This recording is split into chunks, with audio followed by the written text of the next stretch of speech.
Hello,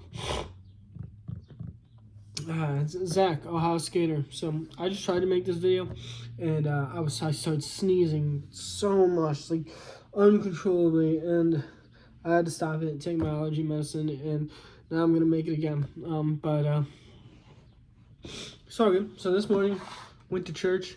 Um, uh, I'd like to start going to church. I think. You know. It just for a minute there was tough to find the right one because there's so many different options, I guess, in America at least. Yeah, I was raised Catholic, but I checked out a few different other churches recently. Yeah, I think I've settled on Episcopal, which is like Anglican Christianity, the Episcopal Church, Anglican, but many of the founding fathers were Episcopalians, and it's pretty cool stuff. It's like they have what's called Orthodox inclusivity, where they follow a lot of the Catholic traditions. That it's like an old school kind of church environment is what it is, but they're inclusive.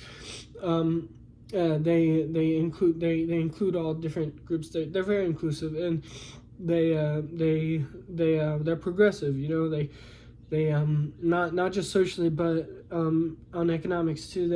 They really are, and so I think it's a great church. And raised Catholic, tried out some different churches, tried out Unitarian Universalism, tried out non-denominational, went to a United Church of Christ one time, but I think I'm gonna settle on Episcopal, which it doesn't really matter at the end of the day. It's all Christianity, It's not a big deal at the end of the day which denomination you are, as long as we're all Christians. It's all good. So I mean, I wouldn't worry about it. But you do want to go to a church you feel comfortable in. So yeah. Anyway, that's not really what I'm here to talk about. This video is about some books that I bought. I went book shopping. I went shopping for books today. I went to 2 local bookstores. I went to Last Exit in Kent, downtown Kent, and then I went to the Mythical Bookworm in Monroe Falls. The Mythical Bookworm is more like new, but it's got similar prices to Last Exit. They're both really inexpensive bookstores. Like, you can get books for really cheap there. Good books, interesting books, stuff you wouldn't expect to find, really, but you gotta go with an open mind, But Last Exit is like it's like a coffee shop, and it's a record store, and they sell movies and yeah, coffee, baked goods. But yeah, the biggest part of the store is a bookstore, and yeah, it's pretty epic. So I got some books on the cheap. Then the Mythical Bookworm, of course, what I was saying, newer, opened up recently, but similar prices, just cheap. A lot of local bookstores will have cheap books, used books, but very inexpensive, and it beats Barnes & Noble. I still do go to Barnes & Noble and Books A Million, but you can't. I spent like $60 and I got like 9 books.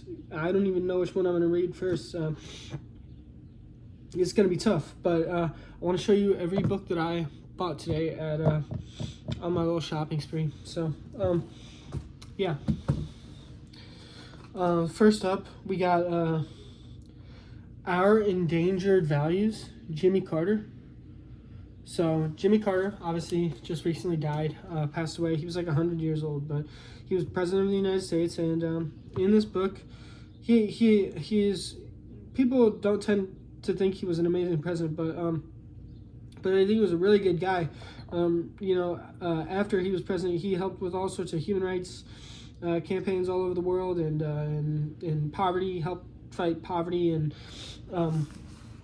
you know, he pretty cool guy. But he's like really he was a Democrat, but he made a name for himself as like a rural a rural type of dude, country guy, you know, but still Democrat. But he was like a farmer, I think. But he was also like a scientist, I think. But yeah, he talks about like religion in here, and he talks about like science and religion and church and state, and he covers a bunch of social issues like modern American social issues. You know, talks about terrorism, the environment, stuff like that. So his personal philosophy, I guess, Jimmy Carter. So yeah, pretty cool stuff. Then I got Democracy and Disagreement. So it says here why moral conflict cannot be avoided in politics and what should be done about it. So moral conflict cannot be avoided in politics, and we're gonna learn why. And, it's common sense though. Like democracy, in a democracy, everyone is free to have an opinion, you know, and we vote and we debate, and so it's a matter of different perspectives. So you're never gonna have like one total view of everything in a democracy, or ever really, actually, you know. But democracy takes that into account, you know. It's just you can't get everyone on the same page. You can't. So you have to have a system that deals with that. Democracy. This book goes into disagreement and democracy. It's called Democracy and Disagreement. So then I got Original Intent, the Courts, the Constitution, and Religion. So this is like it's a kind of a fat book, sort of like gives me kind of like a textbook vibe, sort of like you'd use this for a college class or something. But original intent, here being obviously the original intent of what the founding fathers the original intent of the founding fathers when they wrote the Constitution. Obviously, that's what they mean here, but it's specifically focused on religion. And you know, the founding fathers, a lot of them were religious. They believed in God and Christianity, and it's but they wanted religion to play a role in our country. They did. They wanted religion to exist and to play a role in our country. They just wanted to separate. They didn't want like state-sponsored churches, you know. This I guess goes into the courts, related to the courts, religion and the courts, religion and the Constitution, the religious nature of the founding fathers, safeguarding original intent, rewriting original intent, and it's all related to religion, and it's a constitutional ass book. There's one constitutional ass book. It's about constitutional arguments about religion. So, interesting stuff. The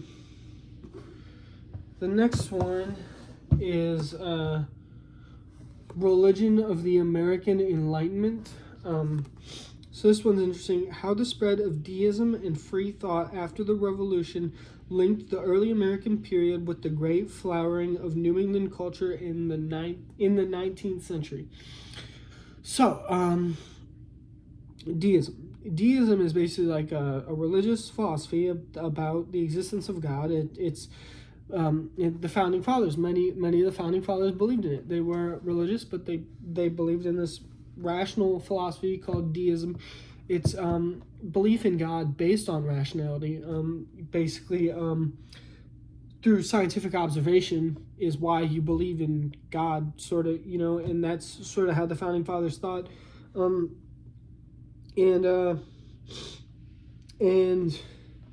I'm interested in reading about it because I have some books on deism. I have some short little pamphlet style books on deism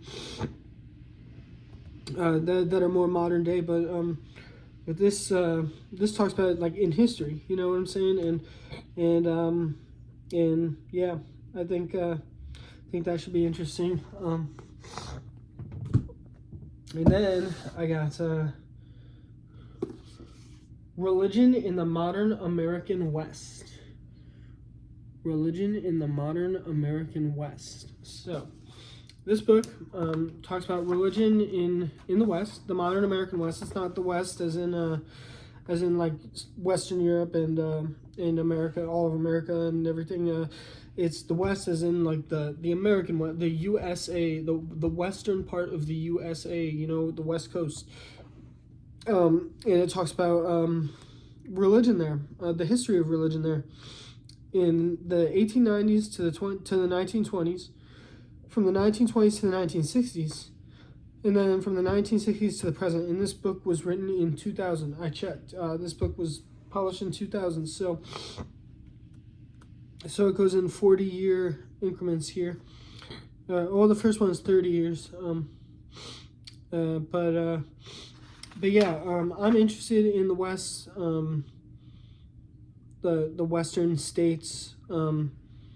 I am very interested in the Western states, and this is an interesting type of history book to me, because it's a history on not all of America, and not the political system, but a part of American culture, Christians in the Western states. You know, that's a very interesting thing to examine to me. You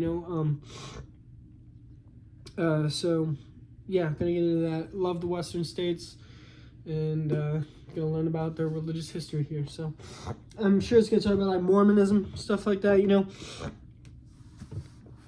for sure. But those were the books I got from Last Exit in Kent. Five books. Got 5 books from Last Exit in Kent. And now I'm going to show you the books I got from Mythical Bookworm in Monroe Falls. These are some good books too. So, The Third Revolution.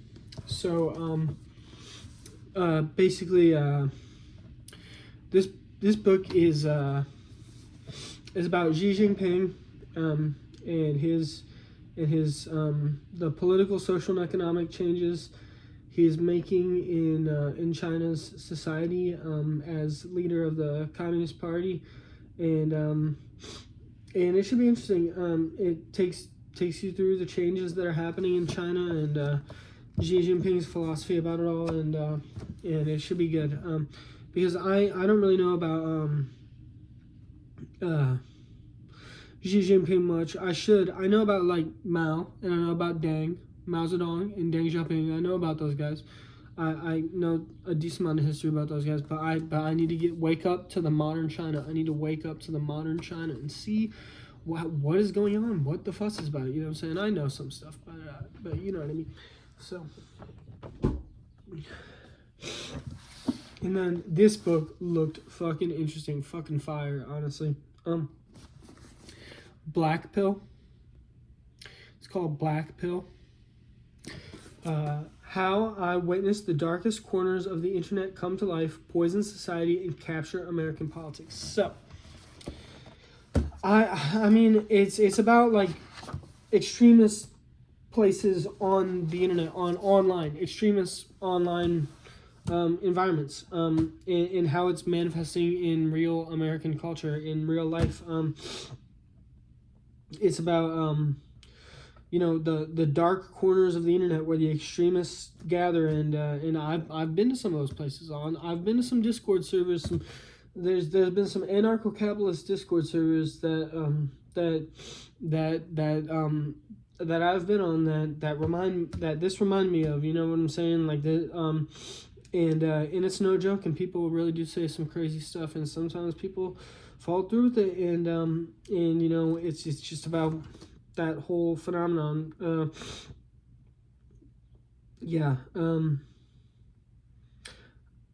It should be very interesting, you know, because I've talked to some of these people. I've messaged with some of these people that this book is probably talking about, and it's something I've directly experienced. So the extremist parts of the internet, the dark corners of extremism on the internet, should be interesting. So, and then I got Taoism and the Rite of Cosmic Renewal. So I do want to start going to that Christian church, the Episcopal Church, but you know, I'm not gonna lose my interest in Taoism. I still enjoy Taoism, and I guess this book is more about like the ritual practice. Ritual performances. And like the philosophy behind them, yin yang theory, and different types of rituals, and yin yang theory, and the different perspectives behind the philosophies behind the rituals. And I've never gotten much into the whole ritual aspect. I know a lot about the philosophy and the astrology, but gonna learn some Taoist rituals. Gonna be interesting. So, and then the last one, this one is back to Christianity, back to whole Christianity. So, yeah, Christianity, and you got Taoism, and you got Deism. I'm all over the place, but I'm trying to synthesize like my version of how I see the world, what I believe, and it takes a long time to do that.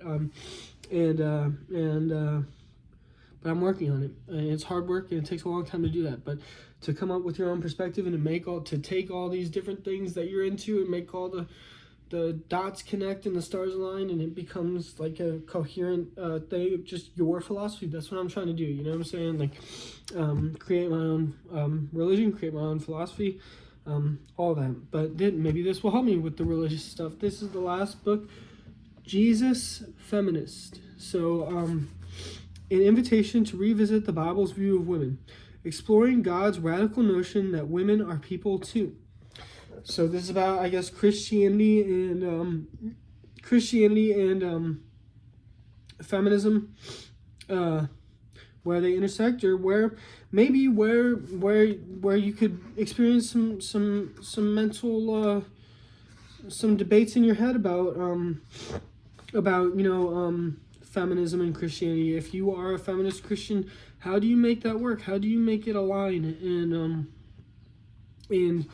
And this is probably biblical justifications for feminism, and how to be a Christian feminist, and because I don't think those two things are totally separate. You know, I think you can be a Christian feminist. I think we gotta stop thinking beyond black and white, and that feminism, there's this stereotype of feminism that this is what a feminist is, and everyone thinks that's what it is, and anyone who's a little different, maybe Christian, can't participate. But no, that's not reality. You know what I'm saying? So I want to learn what it is to be a Jesus feminist, and try to make it work, try to make it part of my personal philosophy.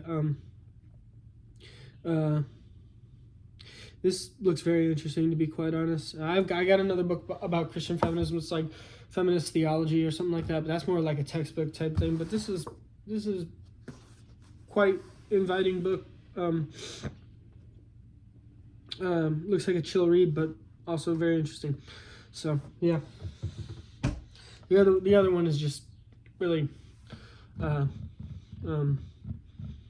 it's like a textbook, you know, like a college textbook. So, but anyway, those are the books I got. And I'm not gonna read them just yet. I'm gonna chat on Discord after this to sort of.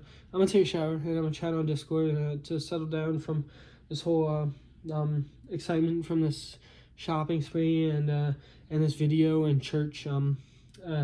But yeah, keep watching the videos. Keep comment, whatever, you know. This channel's starting to turn into an actual channel, you know. So yeah, anyway, but those are the books I got today, and everyone have a good one, and comment some books you've gotten recently, some books you've been into recently, and if you want to shout out your local bookstores wherever you live, that would be cool. Yeah, that's it for me right now, so peace.